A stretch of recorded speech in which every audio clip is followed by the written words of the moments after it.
Hello and welcome again. Hong Kong के लोगों ने चाइना के अगेंस्ट प्रोटेस्ट स्टार्ट कर दिया। आखिर ये क्या बात है? बार बार हांगकांग के लोग चाइना के अगेंस्ट प्रोटेस्ट स्टार्ट कर देते हैं। क्या रीजन है इसके पीछे? क्या चाइना हांगकांग के लोगों पर किसी तरह का अत्याचार करता है? क्या चाइना हांगकांग में किसी तरह का इन्फिल्ट्रेशन करता है? अगर हाँ तो क्यों करता है? हांगकांग उसके अगेंस्ट कोई एक्शन क्यों नहीं लेता? और अगर नहीं तो क्या ऐसा रीजन है कि हांगकांग के लोग अक्सर इस बात के लिए चर्चा में रहते हैं कि वो चाइना के अगेंस्ट प्रोटेस्ट कर रहे हैं? हांगकांग और चाइना के बीच में रिलेशंस कैसे हैं, कितने अच्छे हैं, कितने खराब है, और इन प्रोटेस्ट के पीछे की असली वजह क्या है, जानेंगे आज के इस वीडियो में। ये कोई फर्स्ट टाइम नहीं है जब हांगकांग के लोगों ने चाइना के अगेंस्ट में प्रोटेस्ट किया है। इसके पहले भी हांगकांग के लोग कुछ दिन पहले एक प्रोटेस्ट कर चुके हैं। जून 2019 में हांगकांग के लोगों ने चाइना के अगेंस्ट प्रोटेस्ट स्टार्ट किया था। इसका मेन रीजन यह था कि चाइना एक नया बिल लेके आने वाला था, एक्स्ट्राडिशन बिल। इसके अंतर्गत हांगकांग में पकड़े गए लोग, सपोज कोई ऐसे लोग जिस पे हांगकांग में केस चल रहा हो, उसको वेरी इजीली चाइना में ट्रांसफर किया जा सकता था। तो इससे यहाँ की डेमोक्रेसी पर काफी असर पड़ रहा था और यहाँ के लोग इनसिक्योर फील कर रहे थे। क्योंकि अगर सपोज कीजिए कि कोई अगर मीडिया का आदमी है और वो चाइना के अगेंस्ट बोलता है तो चाइना उस पर झूठा केस करके उसे पहले तो जेल भेज देगा और उसके बाद उसको मेनलैंड चाइना ट्रांसफर करवा लेगा। उसके बाद उस पर वो कुछ भी करे, फिर टॉर्चर्स बढ़ जाएंगे। इस वजह से हांगकांग के लोगों ने इसके अगेंस्ट प्रोटेस्ट किया। प्रोटेस्ट काफी लंबा चला था। फाइनली चाइना ने वो बिल विड्रॉ किया इन सितंबर। लेकिन हांगकांग के लोगों का डेमोक्रेसी के लिए जो डिमांड था वो कंटिन्यू रहा। ये 2019 के हांगकांग प्रोटेस्ट की कुछ तस्वीरें हैं।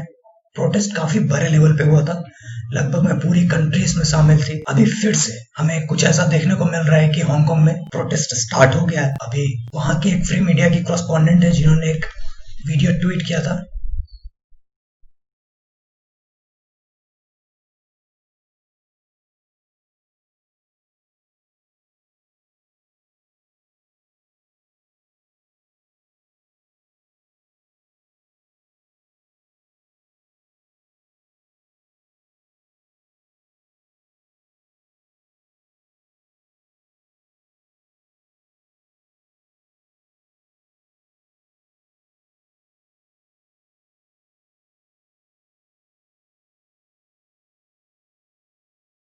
तो ये वीडियो वहां के एक प्रोटेस्ट का था जिसमें पुलिस के द्वारा आंसू गैस के गोले छोड़े गए, जिससे भगदड़ मच गई। आखिर ये बार बार इस तरह के प्रोटेस्ट क्यों स्टार्ट हो जाते हैं?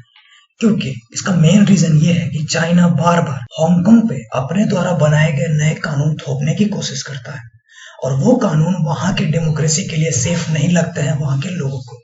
इसी वजह से वहां के लोग बार बार प्रोटेस्ट करने लगते हैं। और ये प्रोटेस्ट ज्यादा देखने को तभी मिलता है जब चाइना कोई नया कानून लेकर आता है। और एक बार फिर चाइना इसी तरह की कुछ प्लानिंग्स कर रहा है। ये एक आर्टिकल है क्वाड का। जब दुनिया कोरोना से लड़ने में व्यस्त है तब बीजिंग जो है हांगकांग के लिए नया कानून बना रहा है। आखिर हांगकांग और चाइना में क्या रिलेशन है? हांगकांग और चाइना में क्या रिलेशन है कि चाइना हांगकांग के लिए कानून बनाता है, फिर उसे उस पर थोपने की कोशिश करता है और हांगकांग के लोग किसी दूसरी कंट्री के अगेंस्ट प्रोटेस्ट करते हैं ताकि वो उनकी कंट्री के लिए कानून ना बना सके। आखिर ये सब माजरा क्या है? तो एक्चुअली बात यह है कि 1997 तक हांगकांग जो था वो ब्रिटेन का एक कॉलोनी के रूप में था।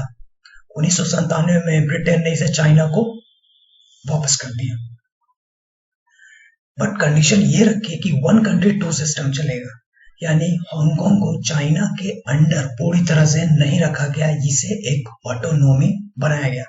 मींस हांगकांग पे ये चाइना का पार्ट रहेगा, बट इस पे इसका कानून और इसका संविधान अपना अलग से लागू होगा। इनके लोगों को अपना अलग अधिकार मिलेगा। इतना होने के बाद यहाँ के लोग अपने आप को फ्री फील करते हैं और जब भी चाइना अपने तरफ से कोई नया कानून लाने की कोशिश करता है, नया कानून, नया कुछ ऐसा जिससे इनके स्वतंत्रता को, इनके स्वराज्य को खतरा रहता है, तो ये लोग प्रोटेस्ट करने लगते हैं। अभी फिर से चाइना ने एक नया बिल प्रपोज किया है और ये बिल है national anthem bill and national security law. इसके अंतर्गत चाइना के नेशनल एंथम का इंसर्ट एक पनिशेबल ऑफेंस होगा हांगकांग में भी। नेशनल सिक्योरिटी लॉ के अंतर्गत बहुत सारे कॉम्प्लेक्स टर्म्स हैं जिसे हांगकांग के जो एक्सपर्ट्स हैं वो सही नहीं मान रहे हैं हांगकांग के सोवरेनिटी के लिए।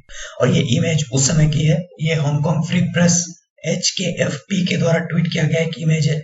इसमें ये लोग प्रोटेस्ट कर रहे थे जब पुलिस ने इन्हें रोका। अब ये अरेस्ट हुए हैं कि नहीं हुए हैं ये यहाँ पे कुछ क्लियर नहीं है। ये रियूटर के वीडियो जर्नलिस्ट का एक ट्वीट है जिसमें ये कहा गया कि protesters have now gathered in हाइसन place chanting slogans instead of surrounding lake को ड्यू टू हैवी सिक्योरिटी। को बाहर में बहुत ज्यादा सिक्योरिटी होने की वजह से हाइसन प्लेस पे एक प्रोटेस्ट करने के लिए जमा हुआ है। हांगकांग के लोगों का प्रोटेस्ट करने के पीछे का मेन रीजन यही है कि हांगकांग के एक्सपर्ट्स ये मान रहे हैं कि जो नेशनल सिक्योरिटी लॉ है उसे डेथ नील बोला जा रहा है। मतलब कि ये यहाँ के लोगों के लिए बहुत ही खतरनाक साबित हो सकता है। A decision from the ruling Communist Party in Beijing is set to authorize Chinese legislators to draft a national security law for Hong Kong.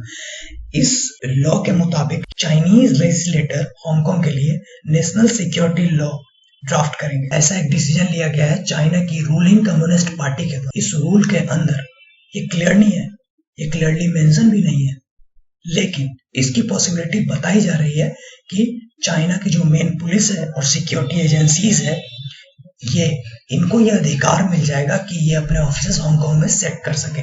और जब चाइनीज पुलिस और सिक्योरिटी एजेंसीज के ऑफिसेस हांगकांग में होंगे तो हांगकांग के बहुत सारे मामलों में इंटरफेयर करेंगे। यहाँ के लोकल इश्यूज में भी चाइना इंटरफेयर करना स्टार्ट कर देगा, जो कि हांगकांग के लोगों को बिल्कुल भी पसंद नहीं है। यही मेन रीजन है कि अभी इन्होंने फिर से एक फ्रेश प्रोटेस्ट स्टार्ट किया है चाइना के अगेंस्ट। ताइवान के प्रेसिडेंट शाइंग वेन ने भी ये क्लियर किया है कि हांगकांग के लोगों की मदद के लिए वो ताइवान में हर जरूरी सामान, हर जरूरी संसाधन उपलब्ध कराएंगे एज सुन एज पॉसिबल। इसके बाद अमेरिका का स्टांस तो बिल्कुल क्लियर है चाइना को लेके, क्योंकि अमेरिका चाइना पे तो कोरोना को लेके भड़का हुआ है ऑलरेडी, कई तरह के बयान दे रहा है, उससे हर तरह के संबंधों को तोड़ने की भी बात कर रहा है। उसके बाद जब चाइना हांगकांग को लेकर इस तरह के काम कर रहा है तो secretary of state USA Mike Pompeo ने ये बोला है कि चाइना की तरफ से हांगकांग अब एक ऑटोनोमस बॉडी नहीं रहा। इसका मतलब ये है कि हांगकांग एक ऑटोनोमस बॉडी है ऑलरेडी। अब चाइना क्या कर रहा है, उस पर अलग अलग तरह के लॉज इम्पोज कर रहा है, करने की कोशिश कर रहा है। हांगकांग एक ऑटोनोमस बॉडी है, भले ही वो चाइना का पार्ट हो, बट एक ऑटोनोमस बॉडी है, वो स्वतंत्र है अपने नियम के लिए, अपने कानून के लिए, अपने लॉज, अपने संविधान के लिए। लेकिन जिस हिसाब से चाइना बार बार उस पे नए नए कानून थोपने की कोशिश कर रहा है, उसी पे बेस्ड होकर माइक पोम्पियो ने कहा है कि Hong Kong is no longer autonomous from China.